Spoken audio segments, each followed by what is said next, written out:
Kalau kita dulu klaim 99% rakyat Indonesia Muslim, sekarang nggak bisa. Catatan terakhir yang saya mengerti 85%. Berarti sudah degradasinya turun banget gitu loh. 14% kita sudah turun. Tergerus umat kita, berpindah agama. Orang Islam saya tanya, orang Islam kalau murtad kira-kira masuk agama apa? 99,sekian% pasti masuk Kristen.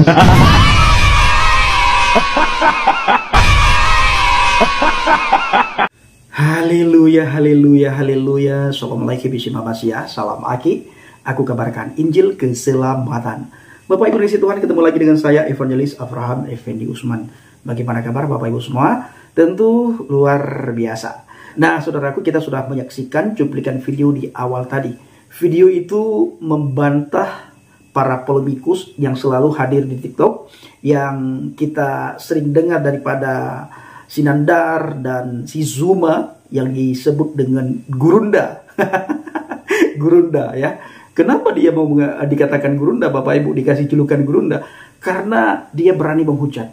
Di antara penghujat-penghujat, dia paling berani menghujat. Kalau yang lain sudah KO Bapak Ibu ya, sudah lewat dia. Sudah innalillah seperti Agustan. Ya sudah innalillah. Sudah lama dia innalillah. Setelah dia kentutin Alkitab, dia nantang Tuhan, langsung tidak lama kemudian dia stroke dan innalillah. Hari-hari ini kita juga melihat bagaimana si Zuma di dalam membangun narasi. Yang pertama dia katakan banyak sekali orang yang mu'alaf. Ada saja orang yang mu'alaf. Nah, jangan-jangan Bapak Ibu, itu orang-orang mereka sendiri yang sudah ditempatkan. Begitu selesai live mereka, nanti ada orang yang masuk. Setelah masuk, orang tersebut terisak-isak menangis, seolah-olah terharu dengan apa yang disampaikan oleh si Zuma. Lalu orang itu ingin mengucap 2 kalimat syahadat. Begitu orang tersebut mengatakan ingin mengucap 2 kalimat syahadat, dipimpinlah oleh si Zuma dan disaksikan oleh semua para polemikus yang ada di room itu. Setelah itu Bapak Ibu, mereka tepuk tangan semuanya. Ya, mereka bergirang-girang karena mereka mendapatkan kemenangan. Padahal orang mereka sendiri yang mengucapkan 2 kalimat syahadat. Jadi Bapak Ibu, si Zuma dan teman-temannya itu kemungkinan mengikuti caranya si Zakir Naik. Si Zakir Naik seperti itu. Begitu selesai debat, sudah ada beberapa orang yang angkat tangan bertanya, dan setelah bertanya dijawab oleh si Zakir Naik. Selesai Zakir Naik menjawab, langsung orang tersebut mengucap 2 kalimat syahadat sambil terisak-isak menangis. Dan dengarlah tepuk tangan di seluruh ruangan di mana Zakir Naik mengadakan diskusi Bapak Ibu. Nah, jadi orang-orang dia ya yang sudah ditempatkan. Saya sering sekali bilang dan kita akan ulas sedikit Bapak Ibu, bahwa orang yang mengucap 2 kalimat syahadat itu adalah orang mereka sendiri. Karena tidak mungkin dalam waktu sekejap orang meninggalkan agamanya, meninggalkan imannya. Di mana orang tersebut sejak lahir sudah beragama itu. Begitu dia mendengar apa yang mereka sampaikan, langsung beralih keyakinan, beralih agama, itu tidak mungkin dan tidak mudah.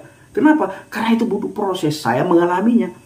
Ketika waktu itu saya berdebat, diskusi dengan orang Kristen di grup Islam Bertanya, Kristen Menjawab di Facebook media. Waktu itu saya mencaci maki orang Kristen. Saya menghina orang Kristen. Saya mencaci maki ketuhanan Yesus. Semua yang berbau kekristenan dan Katolik, saya caci maki semuanya. Lalu ada seorang bapak yang hadir di bawah kolom komentar saya, di mana beliau tidak membalas cacian dan makian saya. Yang lain membalas Bapak Ibu, tapi Bapak itu tidak membalas. Nah, setelah itu saya berpikir, kenapa Bapak ini lain daripada yang lain? Lalu saya berkata dalam hati saya, apa yang dipelajari oleh Bapak itu? Lalu tidak lama kemudian saya cari di Google, saya ketik di Google a Bible. Ketika saya ketik di Google a Bible, keluarlah Yohanes 14 ayat yang ke-6. Nah, begitu keluar Yohanes 14 ayat yang ke-6, itu membuat saya tersentak luar biasa. Karena ada banyak nabi dan rasul harus kami imani, terutama sekali 25 nabi dan rasul itu wajib diimani.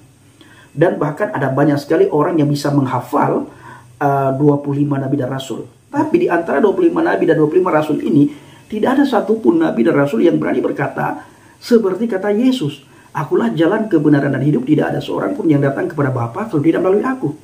Memang apa yang saya pikirkan itu persis dengan apa yang dipikirkan oleh teman-teman saat ini, yaitu teman-teman dari seberang para polemikus.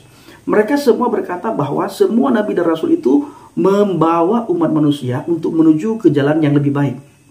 Saya setuju, tetapi tidak ada satupun nabi dan rasul yang berani berkata seperti kata Yesus, "Akulah jalan, kebenaran, hidup." Tidak ada satupun nabi yang berani berkata seperti itu. Hanya Yesus yang berani berkata seperti itu. Jadi mereka boleh-boleh saja dan sah-sah saja mengklaim bahwa nabi dan rasul bisa membawa umat manusia kepada Tuhan. Tetapi mereka tidak berani berkata, "Akulah kehidupan, akulah kebenaran." Tidak ada yang berani. Hanya Yesus yang berani berkata seperti itu, Bapak Ibu. Nah, kembali lagi, ketika saya membaca Yohanes 14 ayat 6 itu, membuat saya sangat tersentak, dan saya merenungkan, saya berpikir, dan butuh proses yang sangat lama, butuh proses. Baru setelah itu, saya berani ambil keputusan untuk murtad dari agama Islam. Berapa lama? Lebih kurang 2 tahun, Bapak Ibu. Ya, lebih kurang 2 tahun. Saya merenungkan, saya mencerna Yohanes 14 ayat yang ke-6 itu. Saya merenungkan, saya mencerna, saya merenungkan. Dan saya introspeksi diri saya. Apakah saya ini selamat atau tidak? Benarkah Islam bisa menyelamatkan saya? Benarkah Nabi yang sangat saya junjung tinggikan bisa memberikan syafaat kepada saya? Itu saya cari dulu di dalam Al-Quran. Dan ternyata tidak ada satupun ayat Al-Quran yang memberikan ketegasan bahwa kalau Nabi yang saya junjung tinggi dulu itu bisa memberikan syafaat kepada saya. Nah, setelah saya cari, renung, saya ambil keputusan untuk murtad dari agama Islam, mengikut Yesus Kristus Tuhan dan Juru Selamat. Artinya Bapak Ibu butuh proses, ya, butuh proses. Begitu juga dari agama Kristen untuk masuk agama Islam, tidak mudah. Butuh proses. Tidak dalam waktu sekejap dia masuk, tidak mudah. Lebih-lebih lagi ketika seseorang itu melihat bagaimana cara dia menyampaikan. Ya, bagaimana cara dia menyampaikan atau berdakwah atau berdiskusi. Apakah dia mengedepankan adab, mengedepankan akhlak, mengedepankan cara bicara yang baik? Kalau hanya sekedar caci maki, hina, hujat, saya sangat yakin tidak ada orang Kristen yang mau masuk ke agama si Zuma atau si Nandar, ya, atau kroco-kroconya seperti si Unirifa. Itu tidak mungkin, Bapak Ibu, karena kita semua bisa melihat bagaimana hujatan dia terhadap Alkitab, hujatan dia terhadap Al-Quran, hujatan dia terhadap Alkitab, hujatan dia terhadap Yesus, hujatan dia terhadap iman kekristenan. Itu semua orang bisa melihat, karena tidak ada yang bisa ditutup-tutupi. Jadi ketika tidak ada hal yang baik yang bisa kita ambil, apakah ada orang yang mau mengikuti agamanya si Zuma? Nah, coba ditulis di kolom komentar. Ada atau tidak? Nah, silahkan ditulis di kolom komentar. Sementara kita melihat di awal video tadi, Bapak Ibu, itu yang berbicara siapa kita sudah tahu. Agamanya apa kita sudah tahu. Dan orang yang berbicara tersebutlah orang yang sangat benci terhadap kekristenan. Bahkan dia pernah berkata dan meminta supaya ajaran selain ajarannya dia untuk dibubarkan, untuk dihapuskan, Bapak Ibu. Dan itu banyak sekali beredar cuplikan video. Ya, banyak sekali beredar cuplikan video di mana mereka meminta supaya semua ajaran selain ajaran dia dibubarkan, dihapuskan. Hanya ajaran dialah yang perlu dijunjung tinggi. Ini kata orang yang di awal video tadi. Nah, kembali lagi Bapak Ibu, kalau Anda ingin berdakwah, ajaklah orang untuk berdakwah secara baik, secara fair. Ya, kutiplah kitab-kitab Anda itu, lalu terjemahkan. Jangan hanya baca dalam bahasa Arab, terjemahkan. Nah, kalau ingin mengislamkan orang Kristen, nah, pakai kitab Anda, coba pakai kitab Anda. Apa yang Anda bisa tunjukkan dari kitab Anda? Adakah jaminan kepastian keselamatan di kitab Anda sehingga orang mau mengikuti agama Anda? Kalau ada, tunjukkan di mana tertulis. Kalau Anda masuk agama ini, misalnya Anda akan selamat. Kalau Anda begini nanti Anda akan selamat. Ya, tunjukkan tertulis di mana. Nah, kalau kita ada, Bapak Ibu, ya, kalau kekristenan itu ada tertulis dalam Alkitab. Ketika kita percaya kepada Yesus, maka kita sudah mendapatkan jaminan kepastian keselamatan ketika kita percaya kepada Yesus. Dan kita sebenarnya Bapak Ibu tidak perlu risau, gelisah, khawatir. Karena kita percaya kepada pribadi yang datang dari surga. Kita percaya kepada dia karena dia datang dari surga.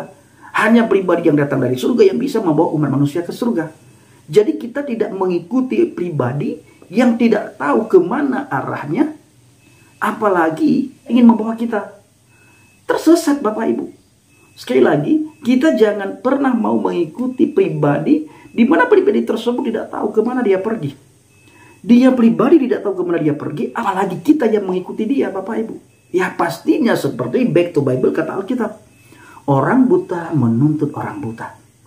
Orang buta menuntun orang buta, dua-duanya jatuh ke dalam jurang, saudaraku.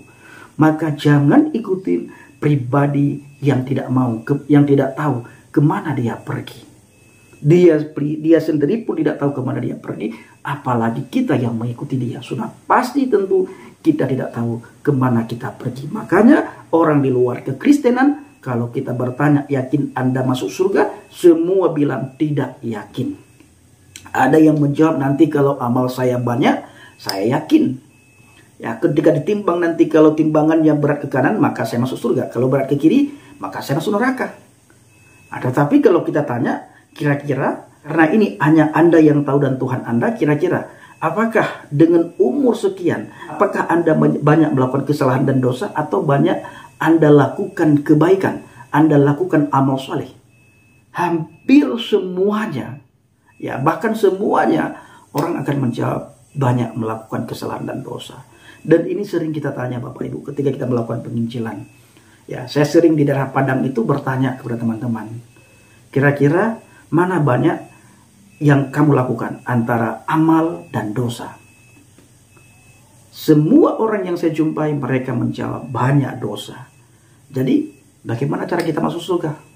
Ya hanya mengharapkan rahmat dan kasih sayang Tuhan. Nah kalau begitu, rahmat dan kasih sayang Tuhan, kita percaya kita butuh Yesus.